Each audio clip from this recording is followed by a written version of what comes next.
This week on the Pro Wrestling Podcast. More drama in the CM Punk situation, which now leaves his AEW Collision return up in the air. Is there going to be an official brand split for the debut of AEW Collision? Seth Rollins lands a movie role for the Marvel Cinematic Universe in the new Captain America movie. And SEC filings are now public, which show why Vince McMahon may have chosen to go with Endeavor over other possible buyers. I'm your host, Seth Grimes, and this is the Pro Wrestling Podcast.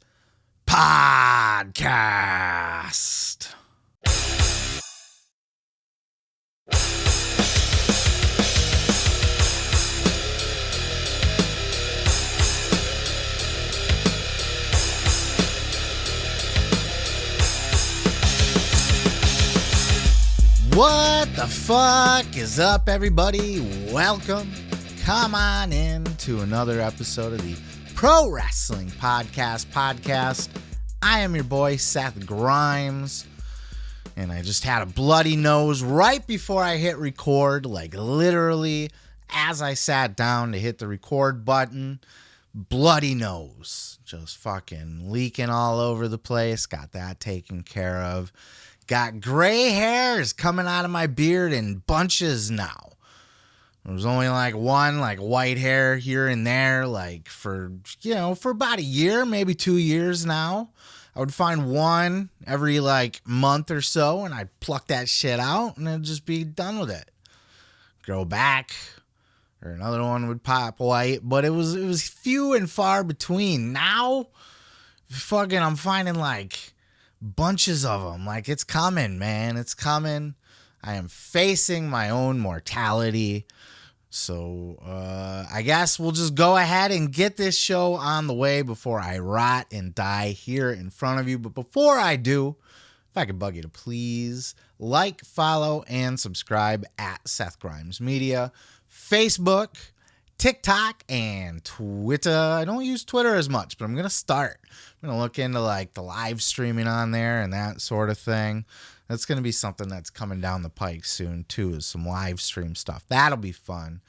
But let's go ahead and hop on into our first story here today. Well, I had wanted to cover the announcement of AEW Collision this week and the whole brand split situation, and I still will in another segment. But what can be said about AEW Collision without CM Punk, who has now apparently pulled out of the debut episode of Collision over Ace Steel, of all people? The drama never fucking stops with this guy.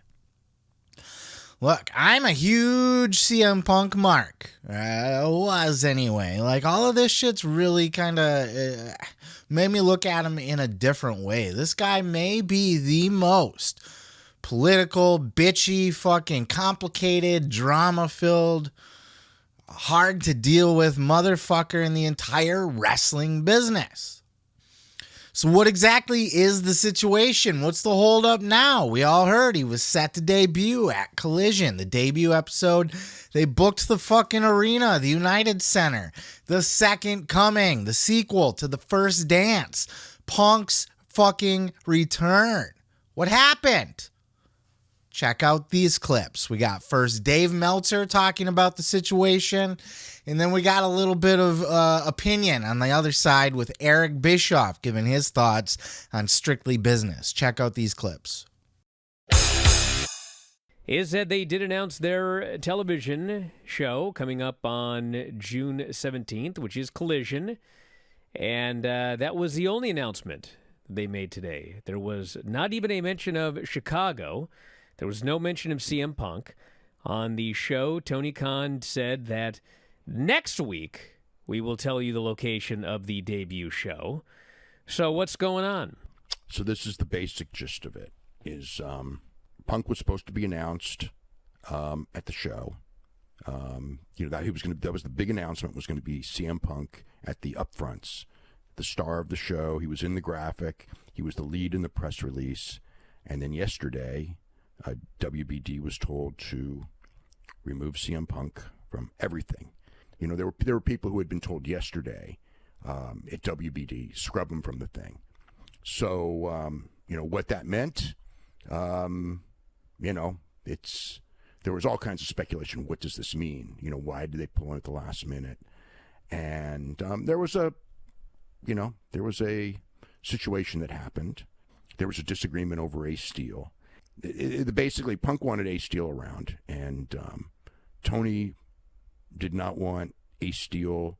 And this was one of the stories that I'd heard during the last week or so when it regarded this with Ace Steel, was that he may be hired. He may already have been hired. You know, I've had, and again, people denied that to me as well. You know, Tony did not want Ace at the buildings. Punk thought, and Ace thought, he was going to be at every Collision show with Punk, you know, and he was told that no, you know, he's not, he can work here supposedly, but whatever it was, he was not going to be at the buildings. He was not going, you know, and that was the blow up. There were people who thought that this was the ultimate blow up, and, you know, Punk screwed Tony on Tony's big announcement and Tony's big day and to WBD and all that. From the WBD side, because nobody from the AEW side has talked about this at all, nor confirmed any of this. From the WBD side, they have said that that their belief is that there will be an attempt to work it out. And, you know, they're hopeful that they work it out, that it's not a dead deal. Tony will find a way to allow this to continue, and Punk will be back, which I think is a major mistake. Who the fuck is Ace Steel anyway? Are you gonna? Do you want me to actually answer that, or yeah, who is he? So Ace Steel is someone that has worked closely with Punk throughout his career in wrestling. He was a close confidant when Punk came in. Ace Steel was brought in too with AEW, and he worked closely with him. Ace Steel is the one who, in the brawl out incident, bit Kenny Omega. He's the one who latched his teeth onto him. So he was let go. And then the reports, again, from multiple outlets here, have indicated that at some point there was either a promise made or a discussion made that Ace Steel would be able to come back onto payroll with Punk coming back. And then I guess it was decided that he was not going to be allowed to be at venues. Again, we're dealing in rumor and innuendo here, but that's allegedly, that was the catalyst for what set off this. Okay, so I know who the person is, but why the fuck should he be? Why in the world does this guy, why is he the holdout? Just because he's a confidant of CM Punk's, be allowed to jeopardize the network premiere of a brand new show? Are you fucking kidding me? Let's just step back. CM Punk eviscerates Tony Khan and the entire roster and the brand in a press conference. Totally makes Tony Khan look like a walking, talking douchebag, as well as dumping all over the roster, the company as a whole, in a very, very public way. You're probably one of your top paid guys, if not your top paid guy. And then there's a fight. There's all of the legal drama that's going on as a result of the physical confrontation. And then we're going to bring him back and make him a focal point of an entirely new show, but he decides to shit the bed because his confidant isn't allowed to be on TV or isn't allowed in the video. Who cares? Let CM Punk pay him. He's making $5 or more million a year. If he needs to have a confidant, let Punk pay him. This is incredible to me that Tony Khan and AEW would have open-ended legal issues going into this announcement that had obviously have not been resolved, or this mess would have never happened. There was not a clear meeting of the minds, which is what a contract really is a meeting of the minds. There was not a clear and firm meeting of the minds regarding the issues surrounding all of the mishigas and the drama and all the stupid stuff that's come with CM Punk. It hadn't been cleared up, but yet we're moving forward with this big announcement. That is a total abject failure on the part of the business side of AEW and, quite frankly, TBS. Because did they check? They were certainly aware of all of the drama and the legal issues. Did anybody sit down and say, okay, before we come up, and we're going to write a press release, okay, we're going to do this show, but before we do, let's make sure we know who we're doing it with. Unbelievable to me. So this was apparently the line in the fucking sand for Tony Khan. He has bent over backwards and given old Phil Brooks everything he's asked for. Apparently Ace Steel's even rehired to AEW. So dude's got a job now. Somewhere it was circulating that might have even been a recommendation by Chris Jericho in that little meeting that they had as a kind of a gesture of goodwill or something to that effect. But now Punk's pissed because Ace isn't going to actually be allowed to be at the arenas. He's just going to not show up to this show over that. First of all, CM Punk's under contract. Am I wrong on this? Unless this whole, is there a lawsuit? Is there not a lawsuit? You know, everybody likes to reference these vague legal issues that might be happening behind the scenes that are complicating all of this. Somebody suing somebody? Is somebody threatening to sue somebody? Is there a corporate? Is Punk trying to get AEW as like an unsafe fucking working environment? And this is all now just AEW bending over backwards to appease Punk.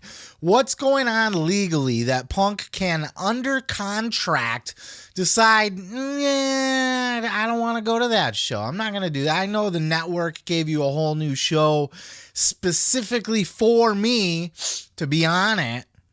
And, this whole thing was built around me, and the whole brand split and idea for a second show to begin with was designed to fucking appease me and the little bitch boys, the Young Bucks, Kenny Omega,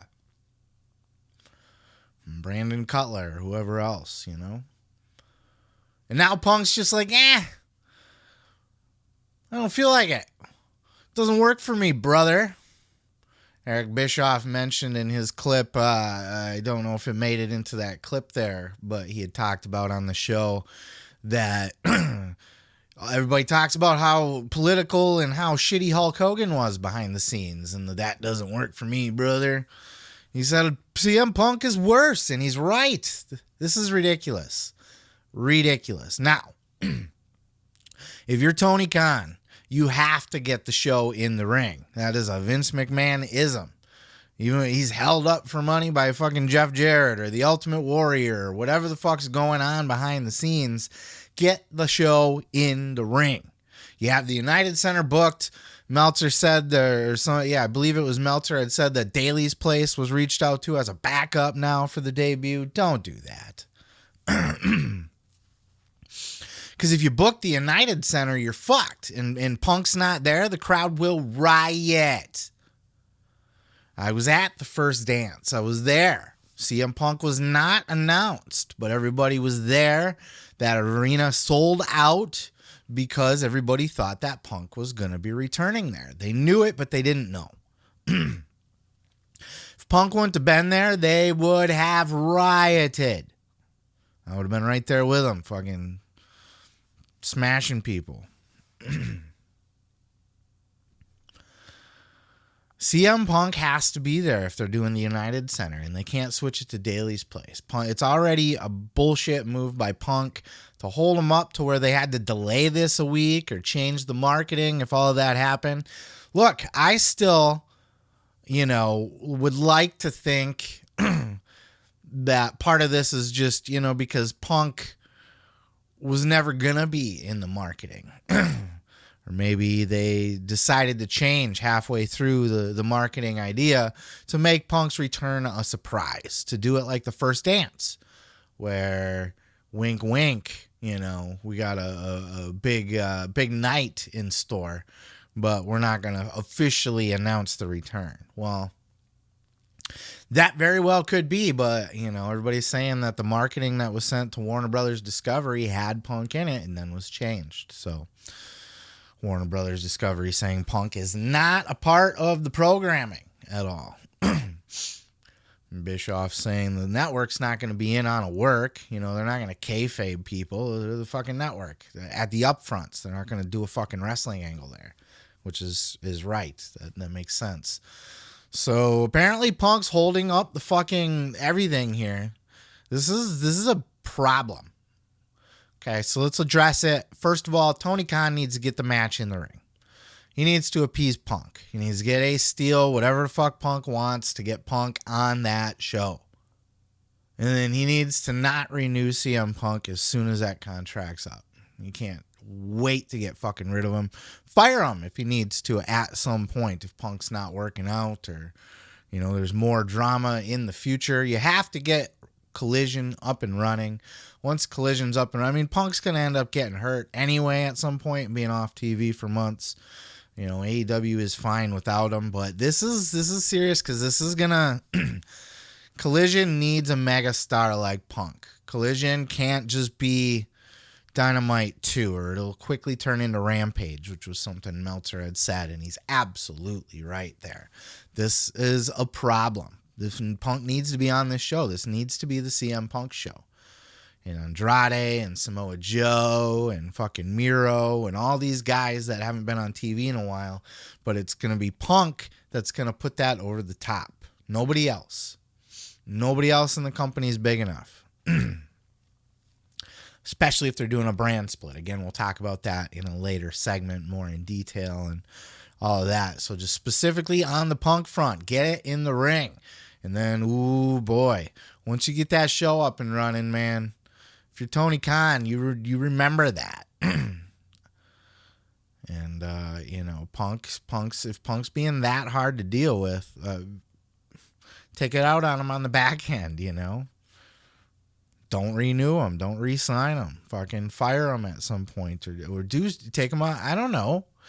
Find a way to stick it back to him at some point, like a Vince would or something like that, if you're so inclined. But, you know, this is part of the eat shit and like it that Vince McMahon always talks about too. These are hard lessons for Tony Khan to learn. He's over a fucking barrel, as they say. Punk's got him by the little short and curlies right now. Punk can make him do any fucking thing he wants, because if Collision airs in the United Center and CM Punk is not there, or worse, if it has to go to Daly's place, if it goes to that point, you fire Punk. That's got to be a breach of contract, unless there's some kind of issue going on. But if Punk does not show up at Collision, you fire that motherfucker immediately. Because he's fucking up a big deal for Tony Khan. You know, he already took the piss out of the big announcement, and there was really nothing more to that announcement other than the date and the announcement of the show. So we'll see how it plays out. And Ace Steel, fuck Ace Steel. That should have been a non-negotiable to begin with. I don't know how Punk can... What is going on that Punk can hold out? Oh, I need Ace Steel hired back. Maybe that was a peace offering by Jericho, and he talked Tony into that. And if that's the case, fine. Okay. But then hire him back all the way. Don't play games with it, too. Like, maybe that's what Punk's thinking. You're going to jerk me around? I don't know. Maybe not. Maybe it's good enough to just have him on the payroll. But Ace Steel should not be holding this shit up. He's a piece of shit. Nobody. He bit somebody. I don't care if he's Punk's friend. I don't care if you respect him or thought it was funny. This is a human being, an adult man, biting another adult man in a fight. Biting. Who the fuck does he think he is? Fucking Jesus Christ, Ming. Piss off, man. So you're going to fucking scoop somebody's eye out on top of it? Grow up. Get over yourself. This has to happen. Tony Khan will get, and that's what Eric Bischoff said, he'll find a way. He'll get Tony Khan. Tony Khan will get CM Punk on Collision at the United Center. After that, I don't know, man. How much more bullshit are you going to put up with by Punk? Got to draw the line somewhere. They're saying that this is the line in the sand right here, but this is not the time to draw your line in the sand. Draw your line in the sand after you get that debut episode. Draw your line in the sand after a month or two of Punk being on TV. After Wembley, to be honest with you. Get through Wembley, and then, you know what? Collision's been on TV all summer long. We already got the big matches out of Punk for All Out, All In, all of that. Then whatever. Fuck him. Next stupid request that he has, tell him to shove it up his ass just out of principle. Fuck him. This is coming from a CM Punk fan, but Jesus Christ. It's just wrestling, bro. Quit being a dick. What are your thoughts? Let me know down in the comments below.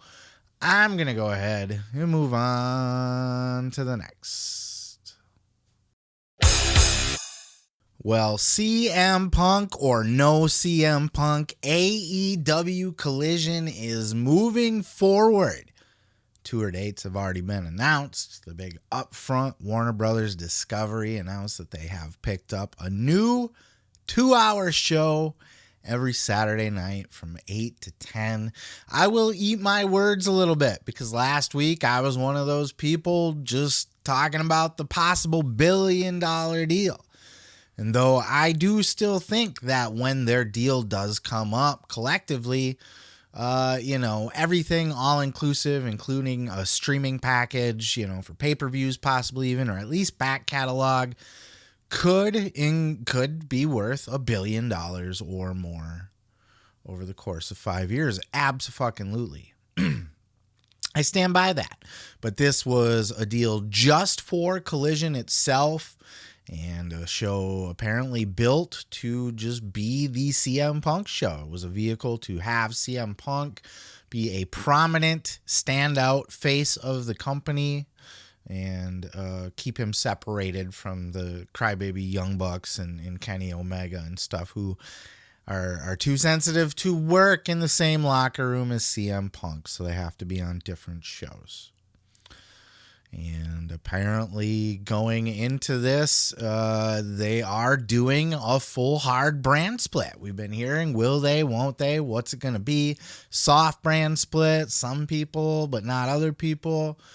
Check out the latest on this as Sean Ross Sapp talks about it over on Fightful on the list and your boy. Check out this clip.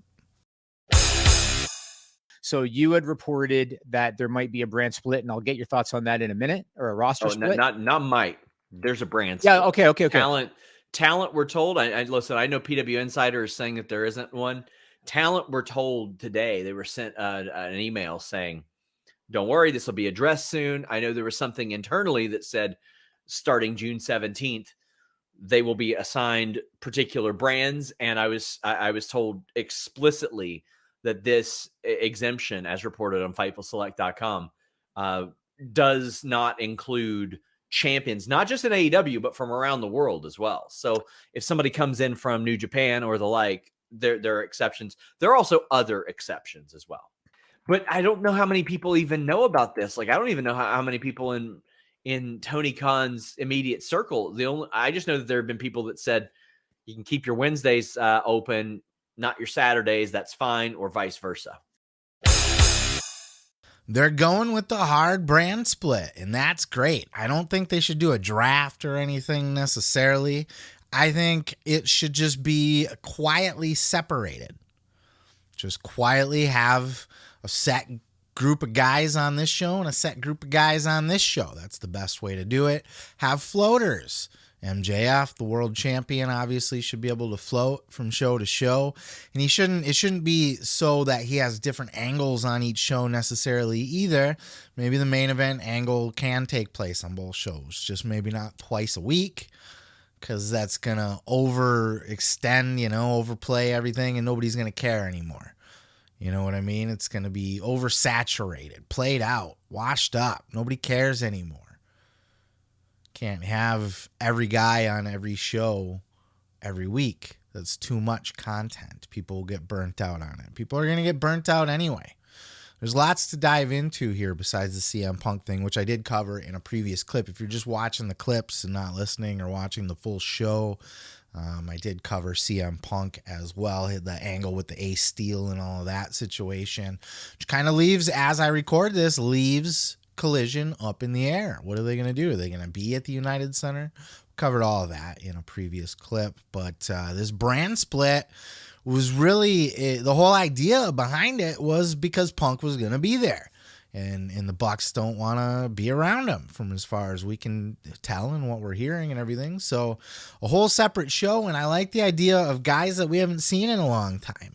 Thunder Rosa's back now. Not that she's a guy, but you get what I'm saying. Miro, Andrade El Idolo's going to be there. Apparently he was caught by surprise on this. Not much communication going on. We've heard that that's a problem with AEW as well. I don't mind the hard, FTR over there. I don't mind a hard brand split. It's interesting in concept as long as they kind of do it different than WWE does it. But I do worry that it will tear the fan base. Could it Dynamite struggles to reach 1 million viewers as it is. It barely ever gets over 1 million. So now you're going to take some of the stars that people want to see off of that show and put them on another night. Maybe people only have so much time for so much wrestling, So it could very well see a situation where Dynamite dips down to 700,000 every week or so. Because, those people want to see who's on Collision instead. And Collision... I think Collision will be happy if they can get around 500,000, 600,000. There's no way they can expect to get 7, 8, 9, 1 million. That's on a Saturday night. That's unreasonable, no matter who they put on that show. I think they'll end up getting Punk on the show. They'll make a deal. They'll get Ace, whatever Punk wants. That's the smart thing to do. You eat the shit.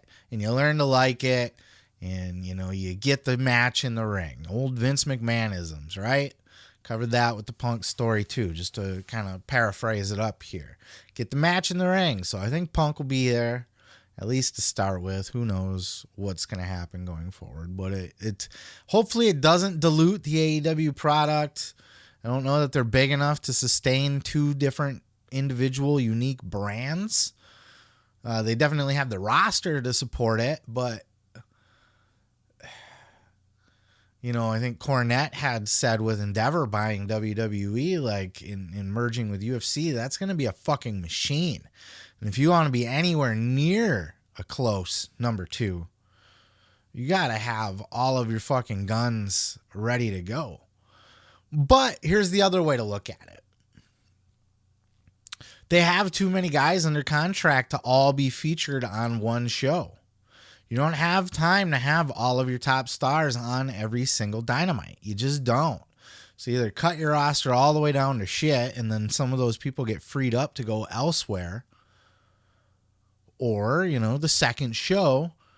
But do you need a hard divide? Maybe, if House of Black's on Dynamite one week, they could be on Collision the next week, as long as they're not on Dynamite and Collision in the same week. Same with Rampage. If you want to put a match or 2 on Rampage, don't have those people on other shows. Spread the wealth a little bit. That way, when people tune into Dynamite on any given week, they're going to see the same amount of talent that they're seeing now. And they're not going to be missing any talent anymore where they got to go out of their way to go find a whole second show. But maybe on that second show, that's where you see the guys that weren't on Dynamite that week. So, if you missed House of Black or you missed fucking the Best Friends or Orange Cassidy or something on Dynamite, tune in to Collision and they'll be on that show. I would consider that a soft brand split, but we're hearing that it's going to be a very distinct hard. You're going to be on this night and you're going to be on that night. So we'll see how it goes. I mean, it's worked for WWE, but AEW is not WWE. You know, WWE was successfully able to make it work with SmackDown and Raw.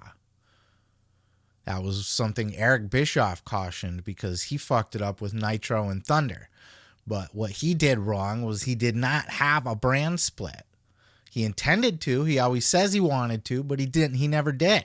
So that was the point of hiring Bret Hart, was to be the anchor for fucking Thunder.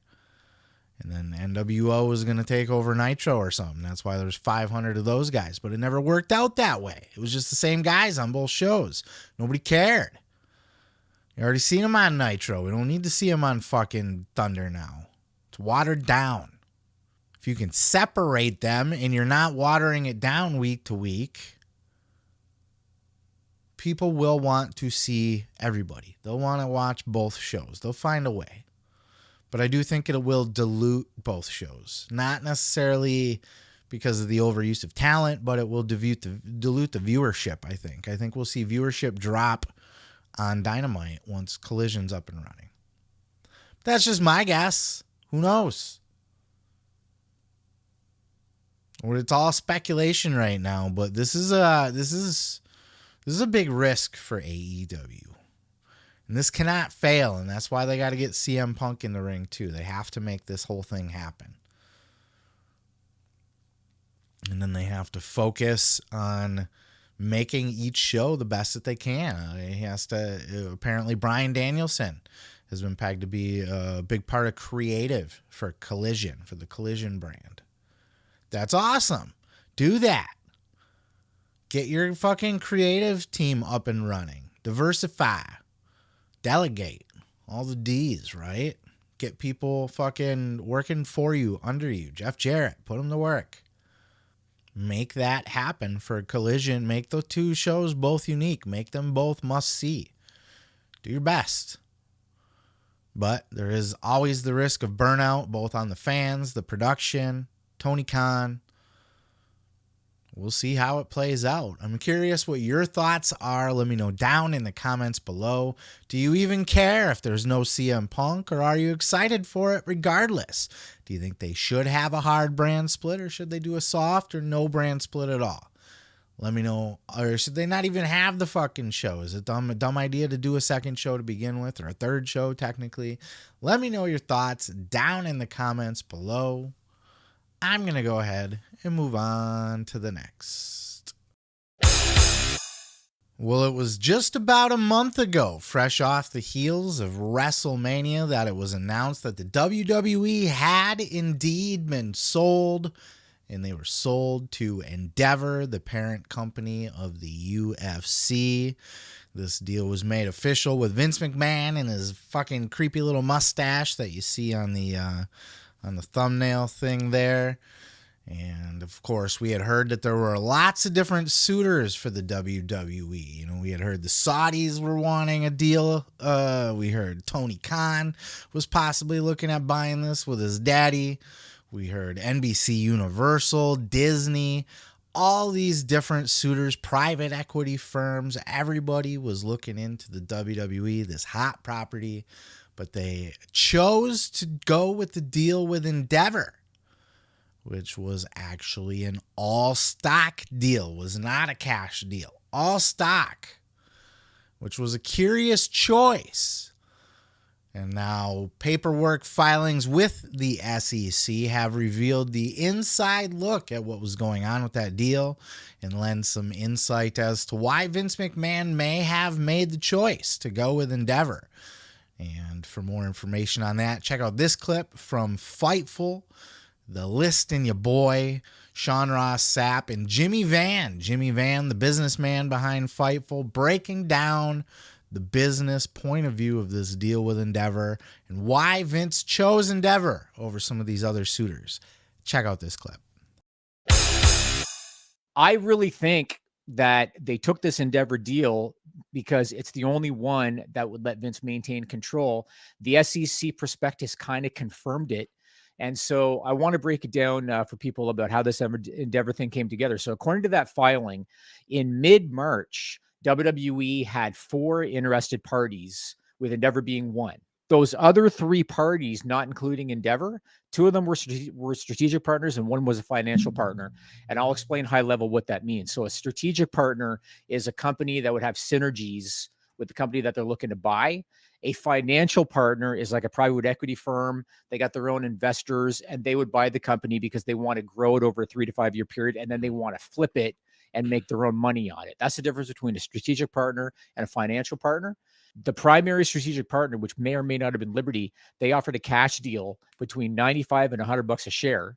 The financial partner offered a cash deal of between $90 and $97.50 a share. And the third strategic partner offered a cash deal of $76.83 a share.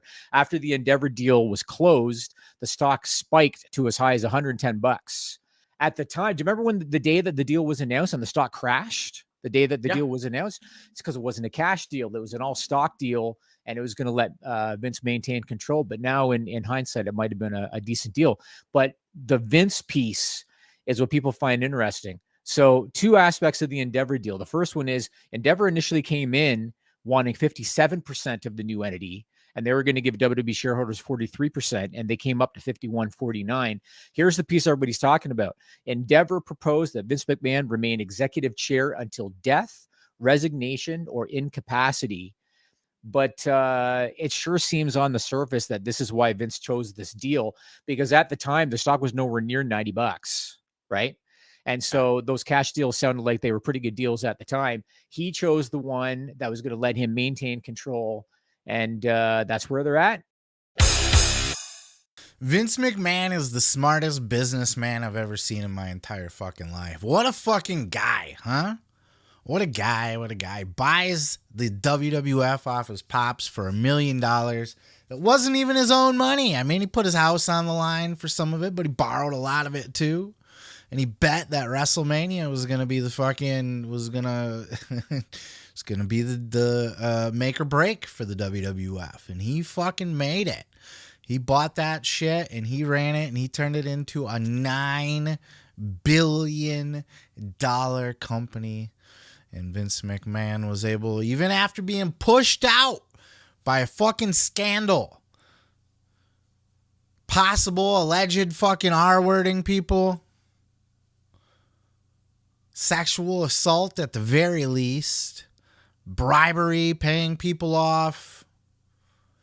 What a dirty, shady, creepy, old, dirty motherfucker. But yet, after being pushed out of his own fucking company, this man has found a way to crawl back out of his hole, take back over the entire WWE. He was plotting it from the beginning. As soon as he stepped down, he went and fucking talked to some smart people, plotted his strategy. How can I take this shit back? And he took it back.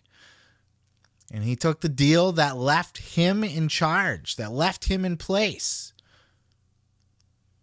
Can't get voted out. He has to step down. Now, that could change. I don't know. They could force his resignation. You know, they can't remove him, but they can put the pressure on him to remove himself like WWE already did. But that's not going to happen. They don't even care. Endeavor is the same company that owns the UFC. Dana White slapped his fucking wife around. Look, I'm not judging. Maybe they're into that shit. Maybe she's a fucking sub and she likes getting slapped around by daddy or some shit. Who knows?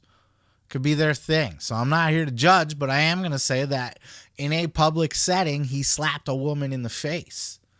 Spousal abuse at that. Nobody cared.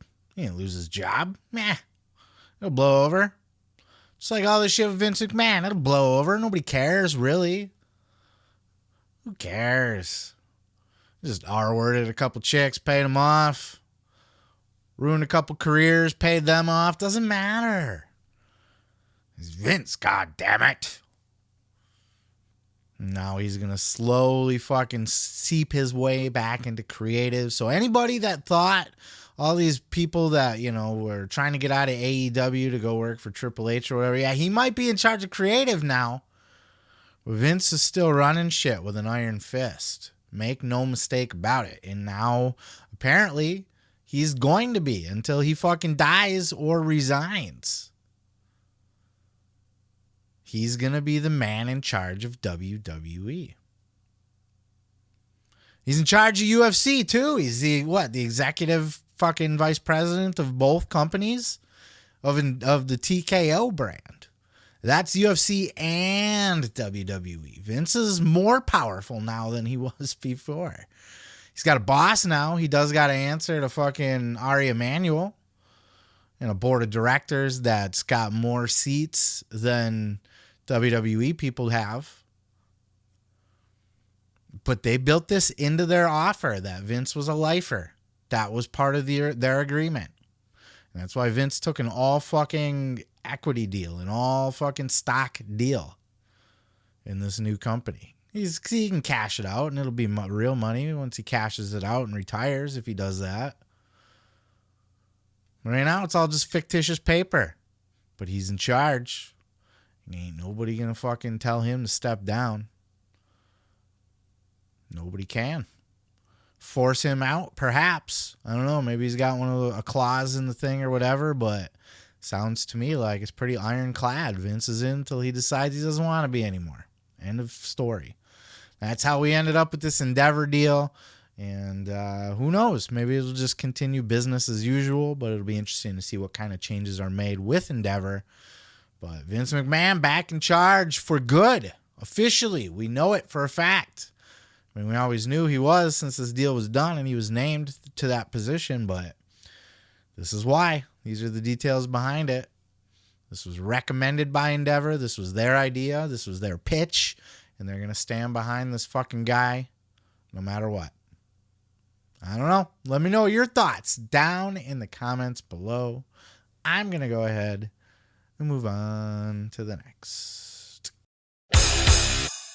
Well, Seth freaking Rollins has joined Batista, John Cena, The Rock, Stone Cold Steve Austin, and a whole host of others, Roddy Piper. Long list of wrestlers who have made that jump and crossed over into Hollywood as he's landed himself a role in the new upcoming Captain America movie. Not Chris Evans, not Cap, not America's Ass, not that one, but the new Captain America, the one from the Disney TV show or whatever. But the movie's called New World Order. It's going to be a big MCU blockbuster movie. Lots of different characters will be in it. And apparently Seth Rollins has landed himself a role as he's a member of a heel group, I believe. The Serpent Society. I don't fucking know. I'm not that familiar with it. But for somebody that is more familiar with it, let's go ahead and check out this clip. This is from a YouTube channel called Everything Always, and they dabble a lot in the rumors and spoilers and stuff for comic book movies, MCU, that sort of thing. They're similar. They're not the big dogs, but they're similar to maybe like I don't know, like a fucking Wrestle Talk or something like that, perhaps. Maybe even lesser, like a Ringside News or some fucking shit like that. But anyway, check out this clip from Everything Always talking about Seth Rollins in the new Captain America movie, and I'll catch you on the flip side. Now, if we have any Seth Rollins or WWE fans who are wondering about him taking this role, how it affects his career, or what's going on, we haven't heard an official press release from his camp, but WrestleMania.co.uk actually issued an article yesterday, and this is what they wrote, quote, "The popular wrestler has secured a role in the highly anticipated Marvel Cinematic Universe film, Captain America: New World Order. This opportunity is leading to Rollins missing more television time in the WWE, leaving fans both excited for his foray into acting and curious about his future in the ring. Seth Rollins was absent from WWE Raw this week. However, WWE still hyped the much-anticipated Showdown World Heavyweight Championship tournament finals between him and AJ Styles, set for Night of the Champions in Saudi Arabia. Now, Dave Meltzer of the Wrestling Observer newsletter has reported he will be missing more TV time due to his commitments of filming the new Marvel movie. Quote, Rollins was off Raw this week and next week, so they did a pre-tape segment because he was filming the movie Captain America: New World Order. The movie is currently filming in Atlanta for release next May. There have been reports that the role will affect his chances of holding the world title, but these have been debunked. Basically, he's still going to stay in the WWE, and if you're thinking it's a shoo-in now that AJ Styles is going to win the championship, that's not true. Remember, him being in a film raises his awareness and his profile, and then that in turn raises his profitability in the WWE. It's all big entertainment industry things, so I don't think it's one or the other for him. It's just right now and in this moment, the commitments happen to overlap, but I don't think that's a shoo-in for AJ Styles as the champion, and I also think it makes a lot more sense to let Seth Rollins win, especially if he's the one who's got a movie career going. So this is a huge deal for Seth freaking Rollins, even though the MCU is dying a horrible, slow death.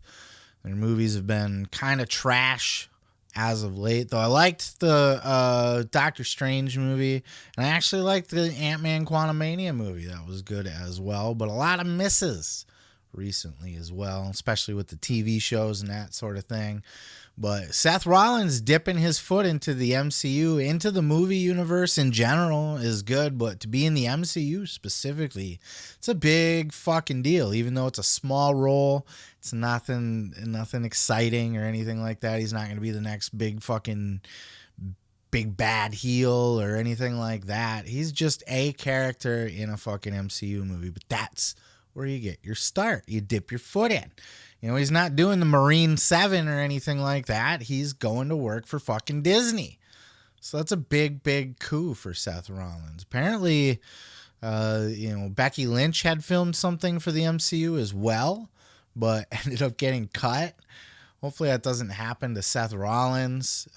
This hasn't been announced by anybody anywhere yet, but set photos have shown him on set. That might be why he's got the blonde hair too, because he's got it in the movie, though I don't know if that was an MCU choice or just a Seth Rollins choice and they just took him as he was. But that may have played into that as well. I do not think it's going to affect his push. I do expect him to win the World Heavyweight Championship, as he should.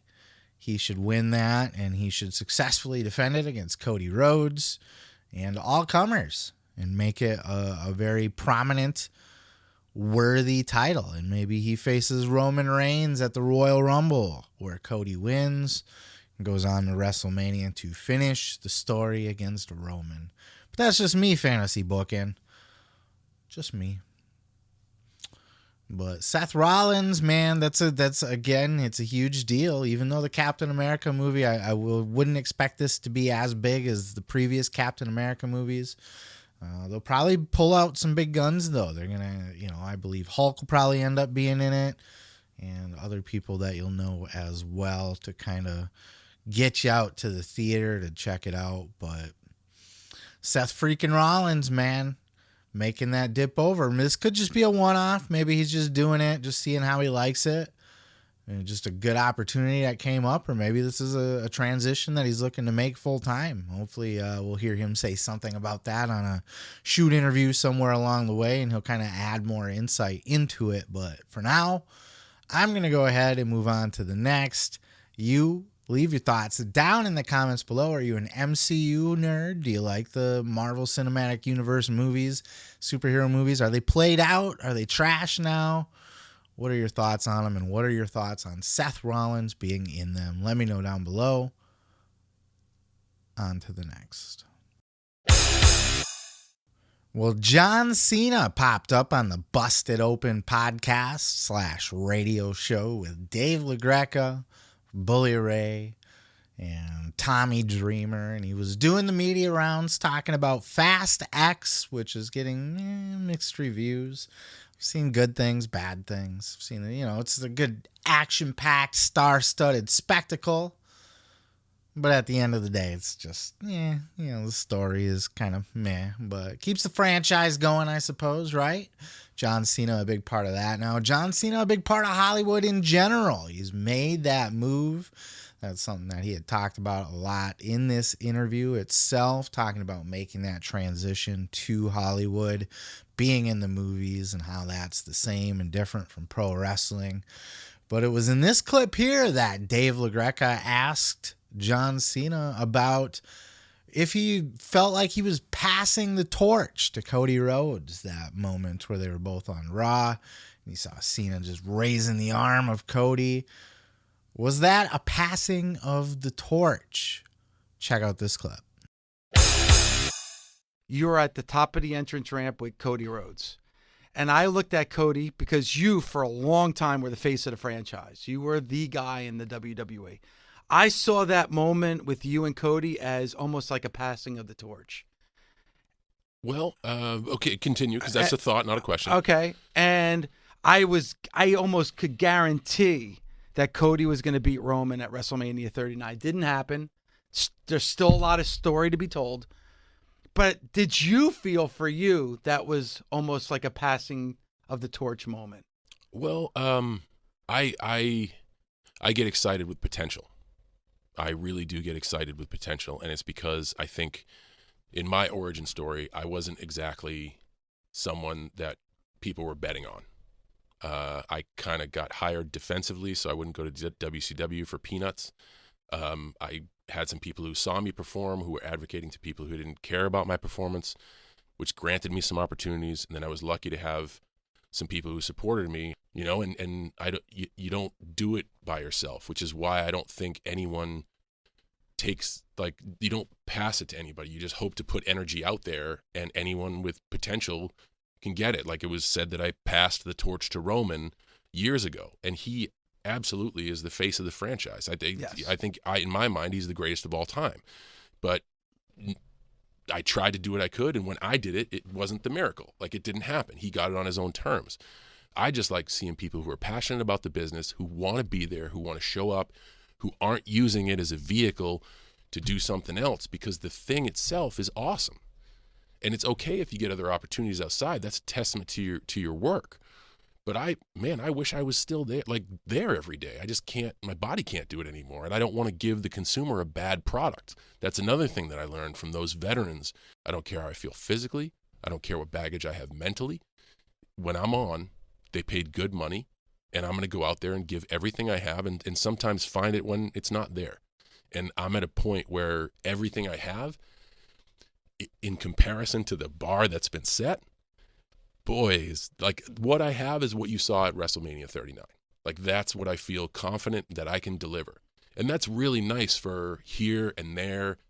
That's not every day in the WWE. That's not every day in sports entertainment. Sports entertainment has raised the bar. And I'm humble enough to say that's awesome, because you're supposed to leave it better than you found it. And the people are supposed to advance it. And that's why you go from smoky bingo halls to the Pontiac Silverdome to now towns offering us to be financial incentives to be in for WrestleMania. I think it's a bit of both. I get what John Cena's saying, that yes, it's a passing of energy, right? You're putting that energy out into the universe, and you're hoping that somebody else can grab that and run with it. But I also think that there's a long, rich history in wrestling of passing that torch down to the next guy. The generational passing of the torch, you know, it's every generation or so, a new talent comes along, and they get handed down from the one before them. Sometimes it works, sometimes it doesn't. Like Cena said, he tried to do it with Roman, but that was when Roman was still wearing the vest, probably when he had the blue contacts and he was Vince's super babyface heel that always won. LOL, Roman wins, and the fans just hated him, and Vince kept shoving him and shoving him and shoving him down our throats, and it was just never gonna work. He needed to be a heel, but he insisted, because he did the same thing with John Cena, and it worked eventually. You know, we all respect John now, or at least I do. I respect the shit out of him. I don't hear many people trashing Cena anymore, you know? He gets the respect. He gets the appreciation. But he was a different kind of character, too. He was a different kind of cat. Roman was definitely being shoved down our throats as a babyface, and ultimately Vince was right, because Roman is that guy. He is the next top guy. He's just the next top guy as a heel, not a babyface. That's how it is sometimes, you know. But there's always been that passing of the torch, right? The Nature Boy Buddy Rogers passing it on to Bruno Sammartino. Bruno passing to Bob Backlund, who was really just kind of a transitional champion, which essentially got it to Hogan. So really there was a little bit of muffling in between there, but it was essentially Bruno passing the torch down to Hogan. through different channels, inadvertently, because, Backlund was never the guy, even though he was pushed as the guy and he had a long title reign. He still is Bob Backlund, you know what I mean? Hogan tried to pass it to the Warrior. That didn't work. He tried to make that switch over to the Ultimate Warrior. He tried to pass that energy. Unfortunately, Warrior couldn't pick it up and run with it. He had about a year and business kind of failed, and that's why the belt was taken off of him, put on Slaughter to get put back on Hogan. And we're just going to keep rolling with Hogan, and Hogan was kind of getting played out by that time. Took a couple years later, but, eventually that got passed to Brett. And though Hogan never did the job, brother, it didn't work for him to pass, to literally drop the belt to Brett, which is what should have happened. Should have happened at WrestleMania 9. That would have been a beautiful place for that to happen. And then Brett took the title, and Shawn kind of took it from him. Wasn't exactly a passing of a torch there. Those two kind of competed with each other, similar to the way The Rock and Stone Cold did. When Michaels passed the torch on to Stone Cold, Rock and Stone Cold were kind of back and forth. Stone Cold didn't pass no torch to The Rock. He didn't take it easily. And then The Rock had passed it on to Cena. Maybe tried to pass it on to Brock, but Brock really wasn't the guy at the time either. Eventually, it made its way down to Cena, who has now passed it to Roman. Perhaps. Didn't sound like he didn't really answer the question as far as, if he felt like he was passing the torch to Cody. I don't know if Cody's the guy.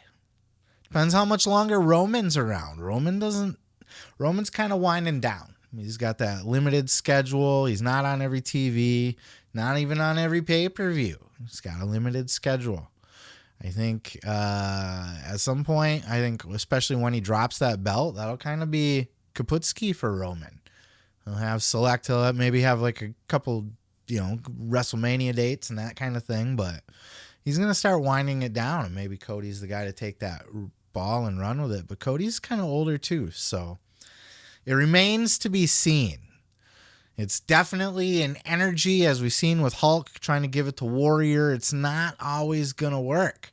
Bruno to Backlund. I don't know if Backlund was supposed to be the chosen one, I guess, because he was a champ for a while, but I don't know if that was really ever, it was before my time. But I don't know that Backlund's really remembered that fondly as being an amazing, awesome, fun champion. We'll talk about a little bit later with superstar Billy Graham. He if he would have turned babyface, he might have been the guy at that time instead of Backlund. But we'll never know. What do you guys think? Do you think that a torch was passed to Cody Rhodes? Do you think Cody is the next guy of the company? Or do you think it's still Roman? Do you think Roman is the guy that got the torch passed to him? Do you believe in the whole passing of the torch gimmick at all? Or do you think it's just whoever the guy is and whatever the time is and that sort of thing? But it seems to me there's a rich history, a tradition of doing so. So Harley Race to Ric Flair, it's wrestling was built on that kind of shit. But let me know your thoughts down in the comments below. I'm going to go ahead and move on to the next. Regardless of where you stand on whether Cody Rhodes should have won or should have lost to Roman Reigns at WrestleMania, there's no arguing that this is still a hot topic that is debated to this day. Over a month later, people are still talking about the finish to this match, and I suspect that'll be the case for a while. One of those people was on the Busted Open podcast radio show this week, was Stone Cold Steve Austin. He's got a show out, I think on A&E, where he's out trying different things. I don't know if this is I haven't seen it. I don't know if this is like a Dirty Jobs, but with Stone Cold instead, which would be a fucking sweet, or like Stone Cold Explores Everything type of thing. It's a good concept. It's a nice concept, and it's a good little spot for him. Give him a Dirty Jobs type of gig, It's a good role for Stone Cold Steve Austin, but even he joined in on the conversation, and kind of him and Dave LaGreca had a difference of opinion here as to who they thought should have won this match and why. Check out these clips. And Cody beating Roman would not have gotten Cody over anymore. As a matter of fact, it might have worked against him. The way they had it set up, he showed up building, his wife's there, beautiful baby's there, he's holding the baby. It's going to be the storybook swan, song ending, and god dang, the story is told. And those guys came out there with the outside interference. Like I've said before, I love that spike from Solo Sikoa. Sammy, Kevin, bloodline guys, Jimmy J getting involved in that. It was chaos. It was exciting. They built it up and just had a hell of a match. Roman's on fire right now. And one of these days, it'll be time to take that belt off and put him on somebody else. But you don't make Cody by taking the belt off the right guy at the wrong time. Go ahead, Dave. Now yeah, say Dave. to him what you said to me. Go ahead. That's okay. The guy who's on your Mount Rushmore Winkle. of greatest wrestlers of all time. Now Yes, you're he going to is. finally listen to your two co-hosts. So at least thank you for doing that. You don't have a retort? We finally silenced you? Stone Cold takes on America, 10 p.m. Eastern time, each and every Sunday on 80. Cody, Dave, why did you think it was the right time? I just think Because he was there. I was there. That's number one. Number two, no, seriously, I just thought, I want to leave happy after my event. I want to cry. Yay, Cody. I don't want to leave with something called heat. Oh, I can't take I believe, heat. Tommy, Steve asked Sorry. me the question, Sorry. not you. I apologize. I just thought pro wrestling is all about moments, and I thought the moment was there. I just feel like right now they're going to be chasing that moment, and who knows how the fans are going to feel about Cody 9 months from now, 10 months from now. I just thought the moment was there. The fans were ready for it to happen. I just think, to me, it was a missed opportunity. Well, and 6 and 1, half dozen the other. I completely thought that they made the right decision. I really respect the hell out of Cody for what he did when he walked away from WWE and found himself, went down to AEW, and then came back or was hired back, however that works. And he gets injured, he blows out a pec, he competes in the Royal Rumble, and now he comes back and he gets in the main event with Roman. And I just think it was so storybook. It would have been so cliche to put the belt on him, more so than that really. Has he earned the opportunity to be there? Yeah, but would he have been the right guy right now trying to take out Roman Reigns? And I just think not. Roman is so on fire and is so money right now. Cody's going to be there. The fans. I thought it made. To me, it made me respect Cody more, when you're laying down there looking at the lights and that, hey, man, that story's going to be completed one of these days, but it ain't going to be right here. And it was for the right reasons, and the reasons was business. The more time that passes on this, the more I think that this was just such a brilliant fucking finish. Even at the time. Like, it got me. It got me like the Undertaker's streak ending when Brock pinned Undertaker. It fucking got me. I popped. My immediate reaction was like, that was literally me. Literally. And I sat like that for minutes, just staring at the TV. If I would have been in the crowd, they would have had a camera shot of me. Kevin Denton would have found me going, just fucking shocked. It was a good finish. And I think Stone Cold Steve Austin is right here. And I was saying that Cody should have won. The story, the story that was told was a perfect story. And look, sometimes predictable is fine. There's nothing wrong with being predictable as long as the story is told good, right? Everybody gets the happy ending. All's well that ends well. And I definitely get, and this is why ultimately I do side with Stone Cold on this, that, it can be a better story if Cody now has to go through a year of struggle and fight and scratch and claw, and he's losing. He loses to Seth Rollins, he's going to lose to maybe Brock when they have their rematch. Just lose. And then he's got to fight and claw and climb back up. Win the Royal Rumble. I know a lot of people want Cody to win the Money in the Bank. That would be a cheap way to win, though. You don't do Money in the Bank. Give Money in the Bank to Logan Paul. That's who you give it to. Have him teasing on Seth. for a while. And that would be interesting. But not to Cody Rhodes. Cody needs to win the Rumble again and come back and finish the story at WrestleMania 40. I still wonder, though, will the crowd still be behind him? And now this was something that Steve speculated, that the crowd, it might have even worked against Cody had he won. The crowd might have turned on him, and that's true. We've seen them do it in AEW. The crowd gets sick of Cody's babyface shtick after a while. There's only so much of the fucking those thesaurus fucking promos that you can hear from Cody Rhodes, you know, where he's busting out all the big dictionary words and shit and trying to sound all smart and poetic and whimsical and all that fancy shit that he tries to do. It wears thin after a while, especially if he's winning. But if he starts losing now in AEW, he wasn't much of a winner either. He kept losing the big one there too. That's part of Cody's shtick. He likes losing like that, you know, because it does. And this might have even been part his idea. It's certainly not a bad idea to have him struggle and then have to fight, have him lose that big one. It was all but certain. Everybody knew, including myself, knew beyond a shadow of a doubt that Cody Rhodes was going to win at WrestleMania, and he lost. Now what? Now he's losing the world title. He didn't win that. Now he's sidetracked with Brock. He's going to try to scratch his way back up. He's going to lose for a little bit. He's going to struggle. He's going to have to fight. That could keep the crowd behind him, but you are risking losing the crowd.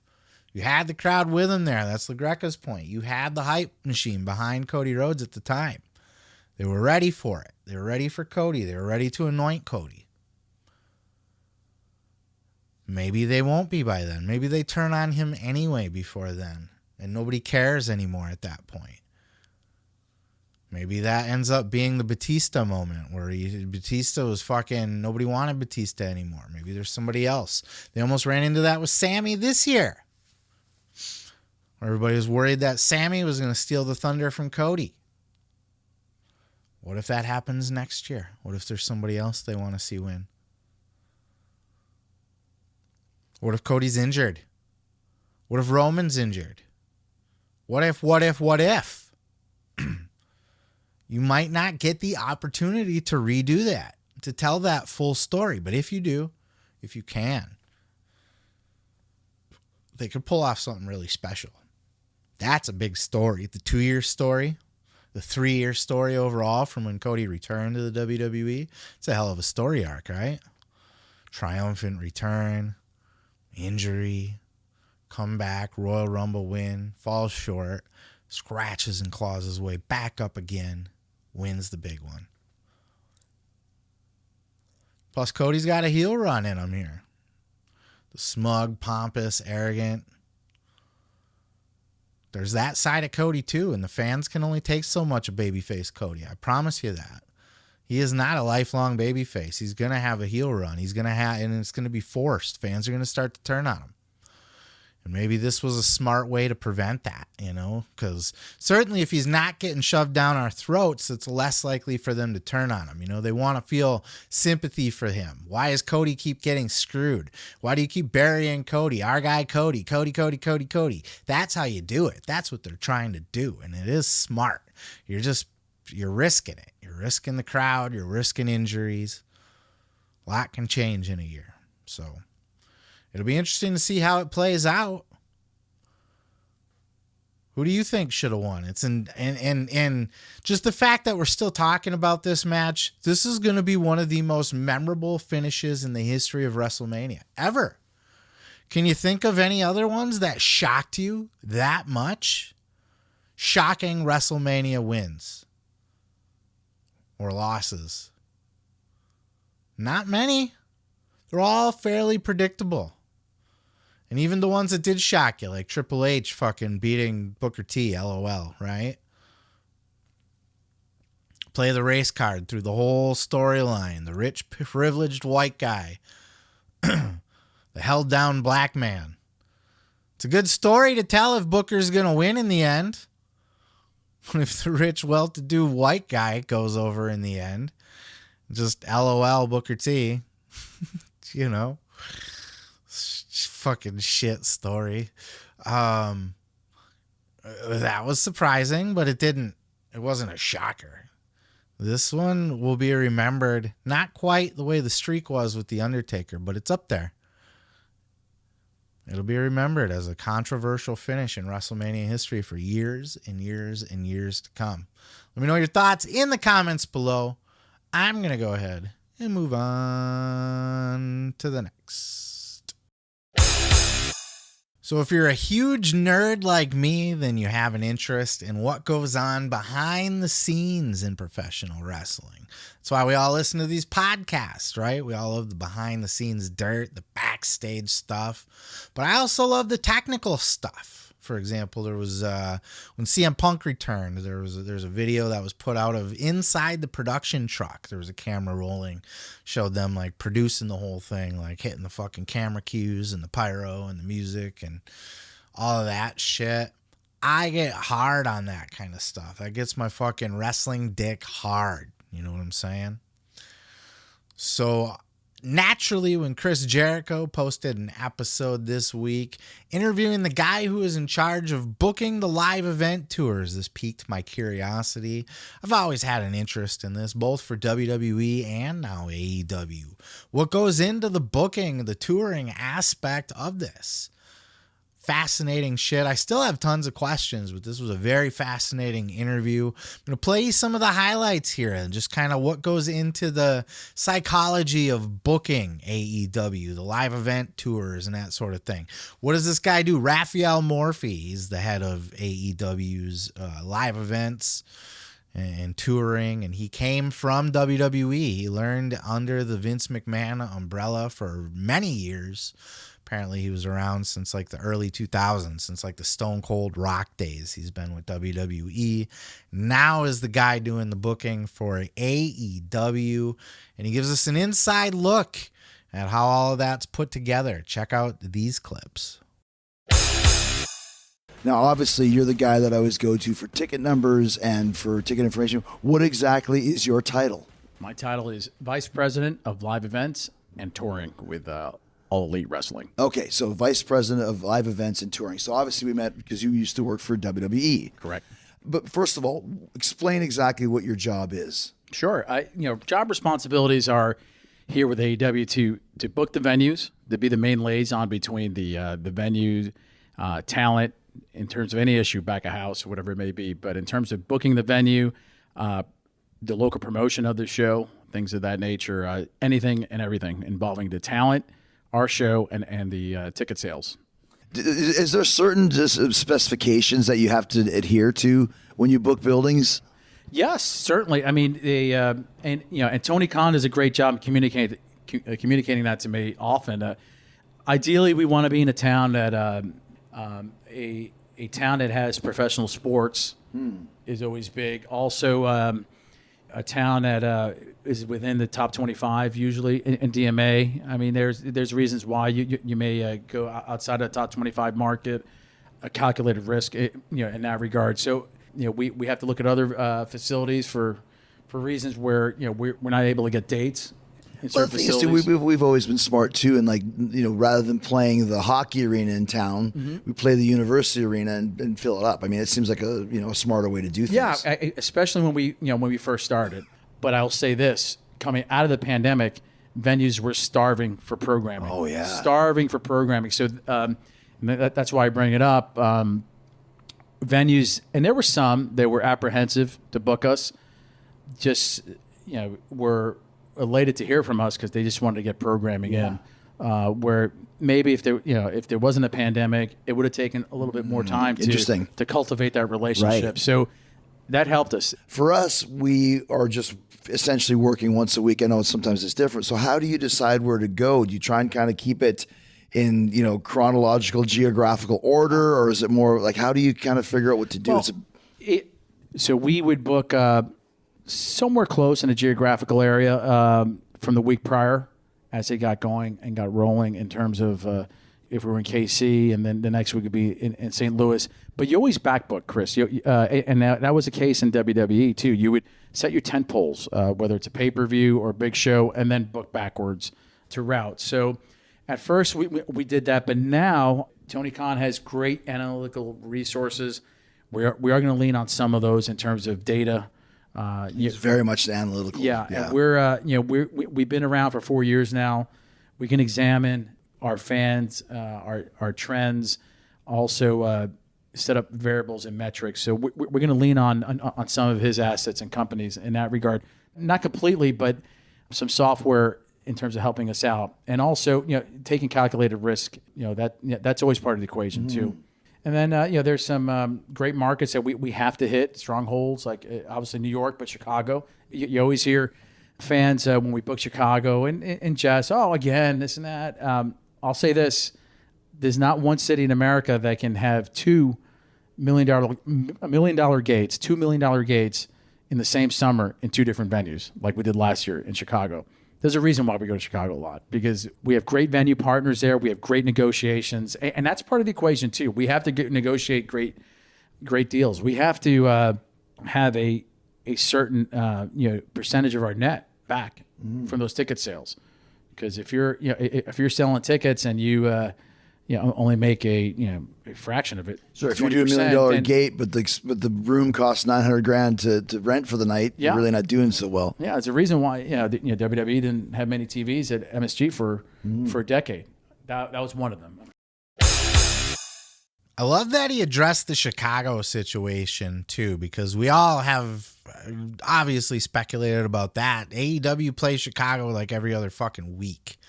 And when they go there, they play fucking 7 shows in a row. But they always seem to do well there, and that's why they make a shit ton of money there. That's why. That's where they make the most money is there in Chicago. But I feel like they got it's pretty smart the way they put their whole touring together and the way that they're choosing venues and what venues that they're choosing and that sort of thing. And they are taking calculated risks. This whole Wembley Stadium thing, they threw their balls on the table for this one. That's why it's called All In. They went all in on this. That was a big, big get for AEW. Rafeal Morffi, he's the guy. He puts all this shit together. He's the fucking man. That would be such a fun job to do. He says that he's working on between 15 and 20 venues at all times, monitoring ticket sales. He's the guy, he sets the pricings. He organizes the structure of what sections get released first, so that if a house doesn't sell out, that they can make it look like it's sold out on camera. That's a crazy fucking job that he's got going on. And it's got to be a fun job too, finding these venues to book. He explained the Canada situation. A lot of people were wondering why AEW did such a small venue in Canada. He basically explained like the event staff that the live events company they were working with up there wanted to see how AEW could do, and they had other shit going on too, but they also, it was first time there in the market. AEW is a new brand. What can they do? If you guys can do really good in this smaller venue, we'll have you in one of the bigger ones. I understand that, and they do. They play a lot of colleges and stuff like that. They try to avoid the big arenas, but they will play them for select events, pay-per-views. This debut of Collision, whether or not CM Punk's going to be there or not, but like the first dance. Arthur Ashe Stadium. He said that he pitched Arthur Ashe to Vince McMahon before. This was before they had put like the top on it, because it is open air, but they have like a little canopy or whatever thing over it now. And Vince shot it down because it was open air. He didn't like it. But a little insight into Madison Square Garden, because he was there, he booked WWE tours for a long time. And that's SmackDown and Raw and whatever else was going on. WWE at times has ran 3 separate tours. That's insane. In the 80s, 90s, they were doing that. He was a good get for AEW, and he says he's like the only guy doing it right now. They're still like on a shoestring budget. The shit that not budget, but shoestring crew, I should say. The fact that AEW is running on such a high level that they do not have the employees that WWE has. They don't have the infrastructure. They're still building it. They're still hiring key people and still have open positions for, well, I don't know that they're hiring necessarily, but there's still jobs that can be done there. They're growing. They're going to have to justify the extra costs. They got to get to that point. But AEW is a small, growing company still. It's insane what they're able to do at that level. But this was just a fucking fascinating interview. I love this kind of nerdy stuff. I love that Jericho seems to love it too. He does the interview. He did it with Dave Milliken not that long ago about the championship belts. He likes to do the anatomy of a fucking ring announcer, anatomy of a referee he's done. Like, I really like those inside looks at the business. The different aspects, the different sides. And live event touring is really fun to learn about. And it would probably be something that I would like to do in another lifetime.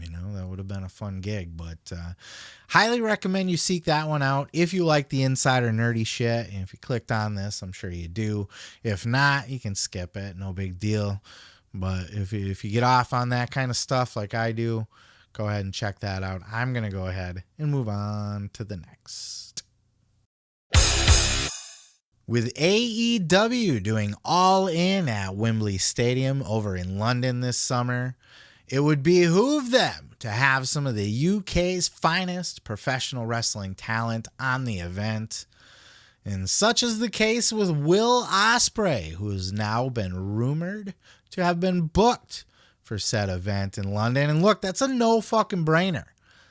You bring in Will Ospreay for an event if you're going to be in London, especially at Wembley Stadium. It's an incredible opportunity, and you want to make it a super card. But according to Will Ospreay, he doesn't know if he's been booked yet or not, but he would love the opportunity. Is he bullshitting us or not? Check out this clip when he did this interview with Sean Ross Sapp over at Fightful. Catch you on the back end. My God, like, if the rumors are true, it's like 66,000 have been sold. Like, that's insane. Like, but I'm not surprised either, because we've been starving for like good quality, like, wrestling spectacular over here. And like, I mean, if the rumors are true and like I am apparently a part of it, like I honestly don't know. But if they are true, like, I can't tell you how grateful I am. Like, I really do mean it. Like, that's like, you can do Wembley Arena. I wrestled in Wembley Arena in Impact Day, and fucking Mark Andrews got knocked out, so I had to look after his ass and shit like that. But it's like, it's the fucking stadium. Do you know what I mean? It's fucking crazy. AEW are literally doing, like, I love the concept of All In. Like, I got a message from Cody ages ago, and he said, like, why didn't you do All In? I went, because you didn't fucking ask me. And he went, I thought I did. So I was like, no, you cunt. You didn't ask me. So, like, I'm so sorry. But, like, it really just, it says everything. Like, All In is about, like, the fucking gambling, eh? It is about just going for it. And 31 years ago, we had British Bulldog and Bret Hart in Wembley Stadium, and no one would ever think we'd bring wrestling back there. Tony Khan's a fucking madman, mate, going for it. Yeah, it is. I think it is cool. It keeps the spirit of All In, because they were trying to sell 10,000 seats outside of WWE 4 years ago. Now they're like, let's do 75. Let's do 75,000. Mate, that's a gamble. That's beautiful. That's so sick. Of course he's booked, and if he's not, he will be. Of course he is. Aussie Open should be there too. Zack Sabre Jr. should be there. They should really bring in a lot of the UK's finest. They should do what they can to make this the biggest fucking card for Wembley Stadium that they absolutely can possibly put together. They've sold out probably close to 70,000 by now. It was 66 when it was last announced. It might even be sold out by now. There was rumors that there was 1,000 left not that long ago, but we haven't heard that it's sold out yet. Make this the biggest fucking super card that you can possibly put together. And I'm talking Sting's retirement match. If I'm booking this thing, Sting's retiring on this show. He already said he's going to be retiring probably this year. Where else is he going to retire? Fucking Daly's Place? The Impact Zone? Come on, man. Retire in Wembley Stadium. That's where you want to retire. Bring in Goldberg as a special attraction. Bring in Mercedes Moné. Bring her in, at least for a one-off. And you got to have Will Ospreay. And if the Elite are not going to work with Punk and FTR, or at least Kenny Omega's not going to be involved with anything with Punk and FTR, then Kenny Omega needs to have his rematch with Will Ospreay at this event, and that will be a big draw as well. That's one of those high-profile matches that we need, and if it's not going to be Kenny Omega, maybe a Bryan Danielson or something like that. Bryan Danielson versus Zack Sabre Jr. That's something we were supposed to get for Forbidden Door last year that we didn't end up getting because Danielson got injured, I believe that was the case. So big things that they can do. This has to be a super show. This has to be like a WrestleMania level. This cannot just be a Dynamite fucking Rampage Collision episode. This has to be a super card. Collision, Dynamite, both of those rosters, if it's going to be a split roster, Legends, one-offs, you got to go all out. You got to have Saraya on the card, Jamie Hayter, all of your current UK roster. This could be the biggest event in wrestling history next to any WrestleMania. You know what I mean? Anything ever done outside of WWE, it's going to be this. And it already is everything AEW's done, but this will be a fucking moment for everybody in the UK to remember for years and years and years. And of course, Will Ospreay is going to be on it. It would be a fucking party foul if he didn't. Flag on the play. You book Will Ospreay. Let me know your thoughts down in the comments below. Who do you want to see Will Ospreay face if he is booked on the card? What are some of your favorite Will Ospreay matches? And what else do you want to see at Wembley? Anything you want, really. Just put something in the comment. Put your dick size down there. I don't care. Just put something in the comments below. I'm going to go ahead and move on to the next A-Town Down. Well, this week we lost a legend in the professional wrestling business as superstar Billy Graham finally lost his battle to his recent health issues and has passed away. And he's really getting spotlighted for the legend that he was. He was before my era. I'm not super familiar with Billy Graham, but I am familiar with his impact on the business and the trendsetter that he was, the inspiration that he was for so many people. You know, everybody that grows up now and says, oh, Shawn Michaels or Bret Hart were their inspirations growing up. Or, you know, even like an Austin Theory saying like John Cena was his inspiration growing up, which makes me feel old as fuck. But for an entire generation, superstar Billy Graham was an inspiration.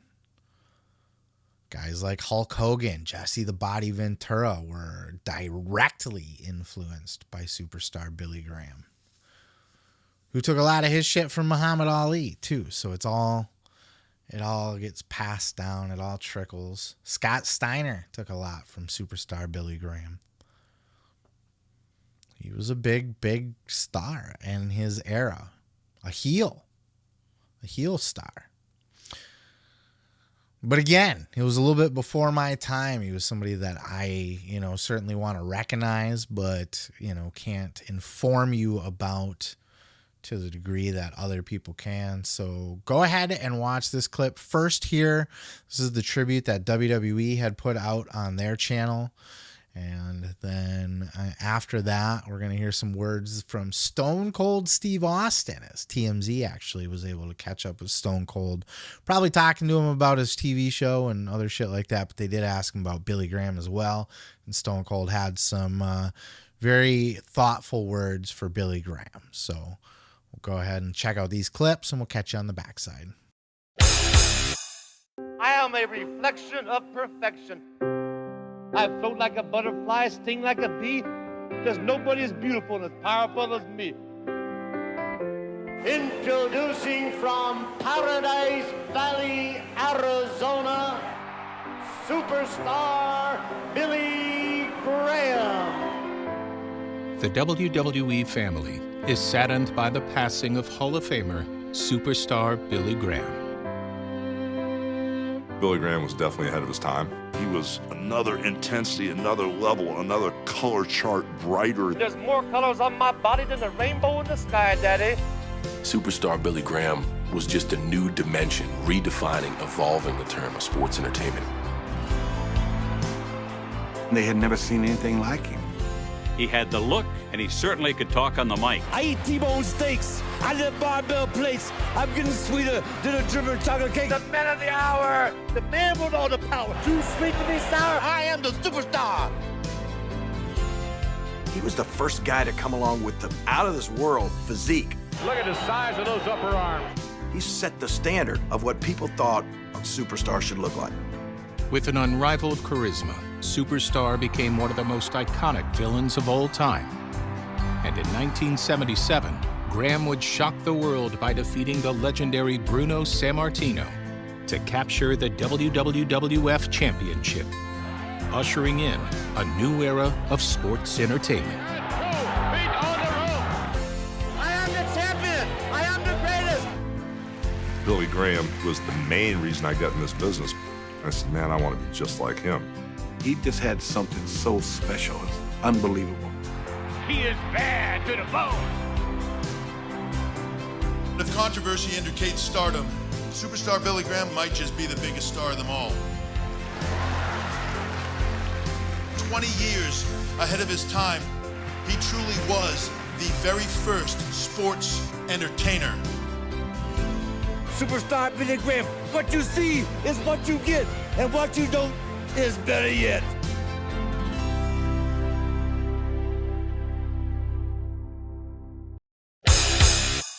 But I watched his career very intently, and when WWE came out with their DVD collection of him, it was called Superstar Billy Graham, 20 years ahead of his time, words to that effect. And he was.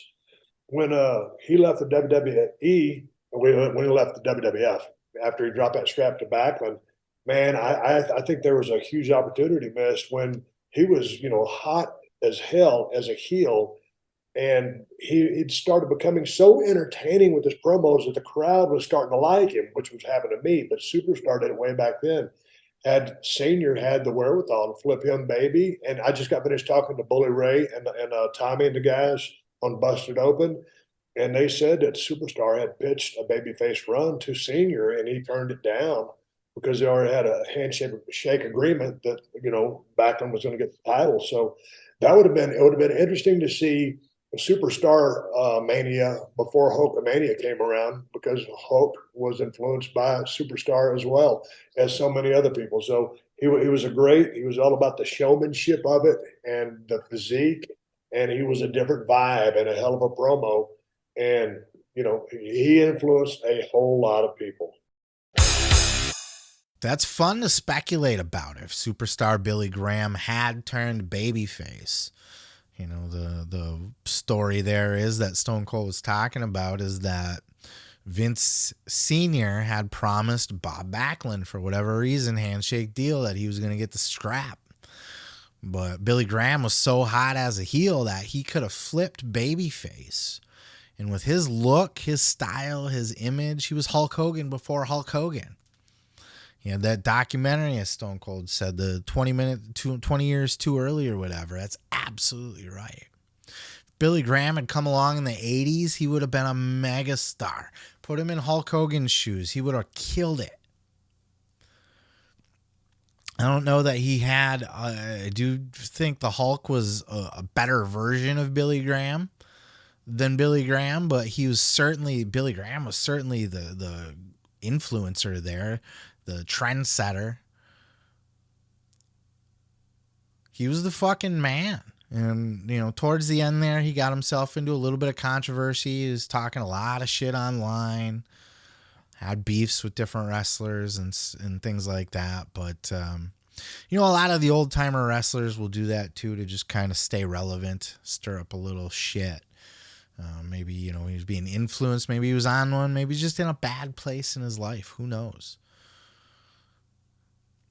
But, now that he's gone, you let that kind of stuff go and you remember him for the good that he gave this world. And goddamn, Hulk Hogan, Jesse the Body Ventura, Scott Steiner, Triple H was influenced by him. Stone Cold Steve Austin says he was influenced by him. So many different people have taken what superstar Billy Graham has been able to do with his image, with his style, with his gimmick and character, and update it for a modern era. What he did influenced an entire generation. And he'll always be remembered for that as one of the greatest stars in wrestling history. Former WWF champion, the champion of the 70s, quite frankly. Let me know your thoughts of superstar Billy Graham down in the comments below. And I'm going to go ahead and move on to the next. That's it. We made it. We made it all the way through an entire episode. Long episode this week. Lots of shit to cover. This was a busy podcasting week. There's shit that didn't make the cut. Matt Hardy addressed the whole tweets situation, the Twitter hack. Apparently there were tweets that I missed. Some good ones, too, that I would have included in last week's.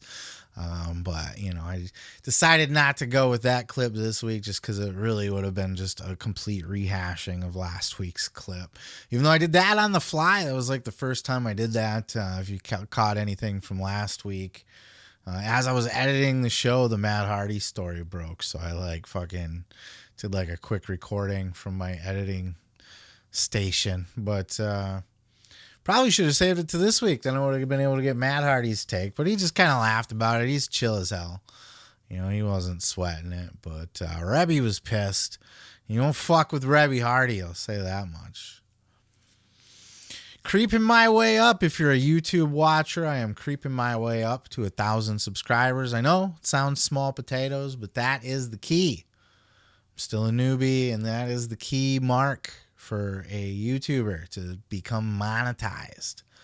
So that's what I'm striving for. As I record this, I am sitting at 818 subscribers. So I only need 182 of you to subscribe right now. Fucker, do it. We'll get there. I'm working on it. Been kicking out some shorts lately too. Shorts have been going out. I don't know if you've caught any of those. I'm using those to try to rope people in and kind of spread the awareness of the podcast. Just little clips from the show, little 1-minute segments, sound bites, basically. Spreading them around on the TikTok and Facebook fucking reels and then, of course, YouTube shorts. All of them jockeying for the shorts market. TikTok's now going long form. So they're just taking it right to YouTube. They now allow up to 10 minutes. Did you know that shit? If you did know, that means you might be on TikTok, which means you should follow me there along with Twitter or Facebook at Seth Grimes Media. That's where you can see all of my shenanigans. Facebook, I post a lot of just other random stuff too. Like yesterday, I posted images of my top 10 favorite albums of all time, at least as of today. That could always change, you know, depending on which way the wind blows. But catch fun stuff there like that. But that's it. I'm not going to sit and talk your ear off anymore. I appreciate you guys hanging out with me for another episode, staying all the way to the end. My homies for life. Peace, love, and pizza. I am your boy, Seth Grimes, and this has been the Pro Wrestling Podcast.